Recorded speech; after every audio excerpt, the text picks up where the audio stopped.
The other thing I thought was interesting about it was the completely, I would say sort of airbrushing, really, of Prince Harry, who shuffled in with the only royals still talking to him, Beatrice and Eugenie and there. It was supposed to be a discreet meeting at Windsor Castle, a rare summons by King Charles, whose health remains a matter of speculation. Yet the silence inside spoke volumes. The king did not address the room. Instead, he deferred to Princess Anne.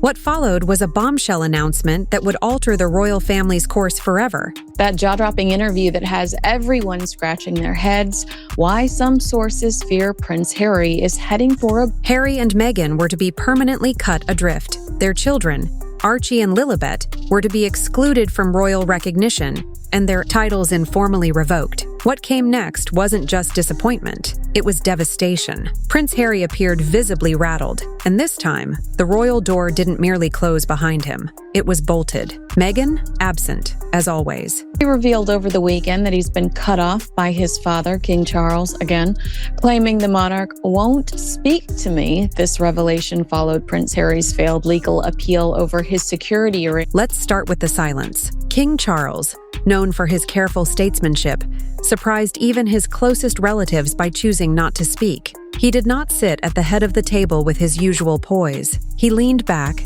hands clasped, eyes fixed, and gave the floor to Anne. That silent handover said everything. This was no longer a conversation. It was a command. By appointing Anne to speak, the king made clear his decision was final. Also unleashed a series of harsh criticisms directed towards his family. Can I just say that that's what kills me the most, that the soundbite everybody grabbed for this was, I would like to reconcile with my... Especially for Harry, the consequences were now unavoidable. Years of tension, televised interviews, tell-all documentaries, and explosive memoirs had worn the monarchy thin. The king had finally drawn a line, and Anne, the institution's most unflinching guardian, was entrusted with its delivery. This wasn't reconciliation, it was eviction. The turning point came when Anne read the most contentious part of the king's decision. Archie and Lilibet would never hold the titles of His and Her Royal Highness. Not now, not ever. For Meghan, this was a devastating defeat. She had worked often subtly to secure those titles for her children, even citing racism and systemic bias in her 2021 Oprah interview. But this, the palace emphasized, was not about race, it was about rules. By walking away from royal duties, Harry and Meghan surrendered the privilege of passing on those titles. End of story. The idea that they could publicly denounce the monarchy while privately benefiting from its structure was not just unrealistic, it was manipulative. That it's taken Prince Harry 40 years to learn the definition of the word consequences, but it was Princess Diana herself. This is my girlfriend Maureen Callahan that reminded me of this, that referred to her youngest son as thick. A clear test of goodwill came and went recently on Archie's birthday. No message, no photo, not even a token emoji from any senior royal. Nothing from King Charles, Prince William, or even the royal family's social channels. In contrast, working royals, even the lesser-known ones, received birthday tributes. The message couldn't be clearer. Archie is no longer seen as part of the firm. His existence is now treated as peripheral, and insiders confirm this wasn't an oversight. Instead, it was a coordinated decision, a reflection of palace consensus. As long as Harry and Meghan remain outside the institution and continue to profit from their royal ties, their children will not be included in royal traditions. For Harry, it was another emotional blow, especially poignant given his son shares a birthday month with his father, the king. But with bonds broken and trust in tatters, even the children are now caught in the crossfire. This was more than a snub. It was a declaration. You left. So did your rights. The royal family has drawn a sharp boundary.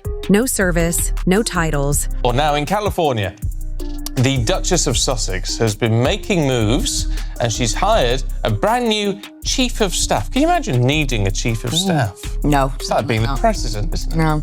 When Aidan said yesterday about having a... That should have been the final sting, but the next blow cut even deeper. The couple was reminded, in no uncertain terms, that their royal titles must not be used for public, political, or commercial purposes. No more Duke and Duchess of Sussex in Netflix credits, nonprofit press kits, or branding materials. While this clause was always part of the 2020 Sandringham Agreement, the couple had danced around its limits. presenting themselves as global royals without shouldering the royal burden. Harry uses Prince Harry, Duke of Sussex, in legal documents. Meghan's public statements are laced with Duchess branding. They've mastered the role of part-time royals when it suits them, victims when challenged. This time, the palace has had enough. The updated directive was blunt. The use of royal branding by non-working royals is now considered unauthorized and unacceptable. And that's when the real consequences began. Period, and I think they explained it as they both decided it wasn't going to quite work. But I think there's also this history of when they were working members of the royal family. Behind closed doors, Prince Harry was reportedly in distress. One palace source used the word fractured. Another described him as cornered and coming undone. Think about it. A man once second in line to the throne, now a silent observer at his own royal dismissal. Witnesses said his hands trembled, his eyes darted between Anne and William, his mouth tight with tension. No publicist to spin the moment, no Meghan at his side, no cameras to soften the truth, only the blunt force of family disapproval. Harry didn't shout or storm out. He sat, pale and stunned, his power gone. And yet, this was just the start. What Anne said next would rattle the institution and fuel tensions across the Atlantic. They've had a fairly big turnover of staff in the last few years, and also the King has lost quite a few key members of staff who stayed on during the transition after the late Queen's death, but then have moved on as well. So, with Parliament quietly supporting the palace's measures and Meghan's absence impossible to ignore, the reality became undeniable. The Sussexes were royals no more. What followed was even more jarring. The King's decree didn't just apply to current titles. It preemptively barred any future ventures, organizations, or campaigns from invoking royal affiliation. No more vaguely royal events. No more invoking heritage. No more sentimental name-dropping of Princess Diana. So I think that'll be what it'll be about. It'll be about somebody who's got experience of dealing with philanthropy. Of course, the problem with the Sussexes is they need to bring the money in as well. And I'm not quite sure whether she's got as much experience on that front. Yeah. Meanwhile, they have been out having a good... Insiders say this is what sent Harry into quiet rage, because this hits their brand at its core. From Spotify and Archewell to Netflix, their entire post-royal empire relies on one illusion: lingering royalty. But now, that illusion has been publicly dismantled, and the palace isn't just punishing, it's protecting. Going forward, any attempt to exploit the royal image will face legal resistance. That's not symbolic, it's financial warfare. Perhaps the clearest signal of all? Meghan didn't show up. Some claimed illness or conflict. Palace aides say the truth was simpler. She didn't want to be there. This wasn't a family chat. It was the monarchy drawing a line, and Meghan chose not to cross it. Whether out of pride, fear, or sheer disdain, her absence sent one unmistakable message. She no longer recognizes royal authority, but the royal family noticed. Anne's stern delivery, William's short tone, Charles's silence, all reflected a deeper bitterness. Meghan wasn't just absent, she was erased. In royal circles, that's not just rejection, that's exile. And if you think this is just family squabbling, think again. Behind the scenes, Parliament is backing the palace. Lawmakers from both sides are calling for clarity around the Sussexes' public roles and use of titles. Over the weekend has suggested it's all a PR show because things are not great behind the scenes. But I really don't pick that up, I have to say. Maybe I'm missing something, but I think there's a lot of angst there. There's a lot of angst from Harry, particularly about the family rift.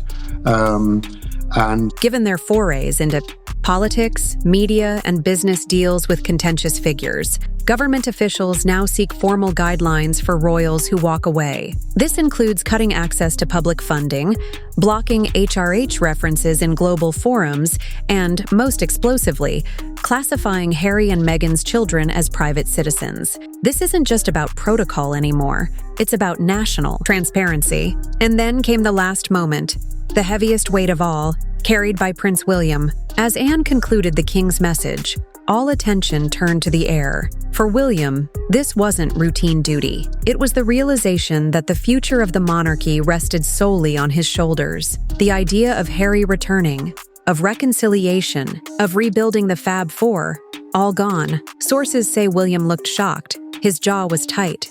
His voice, barely audible, when he finally said, "Understood," a single word, but it marked a new chapter. One where the monarchy survives not through unity, but through resolve. Harry's world was crumbling. Meghan remained quiet, but silence wouldn't last.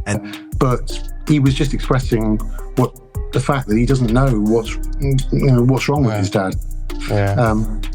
But yeah, I think they're doing okay as a couple from what I gather. Well, and that's look. Let's be honest. That's what it's nice to see. You want them to be happy. Just behind closed doors, Meghan was said to be furious, already planning her next move: media, retaliation, a strategic rebrand, perhaps a disguised comeback. But for now, Harry walked out of Windsor not just dismissed, but erased. The monarchy had spoken. No compromise, no negotiation, no illusion left intact. Charles's final wish had been delivered not with sentiment but severity. The message was clear: you're out, stay out, and don't return with a camera crew.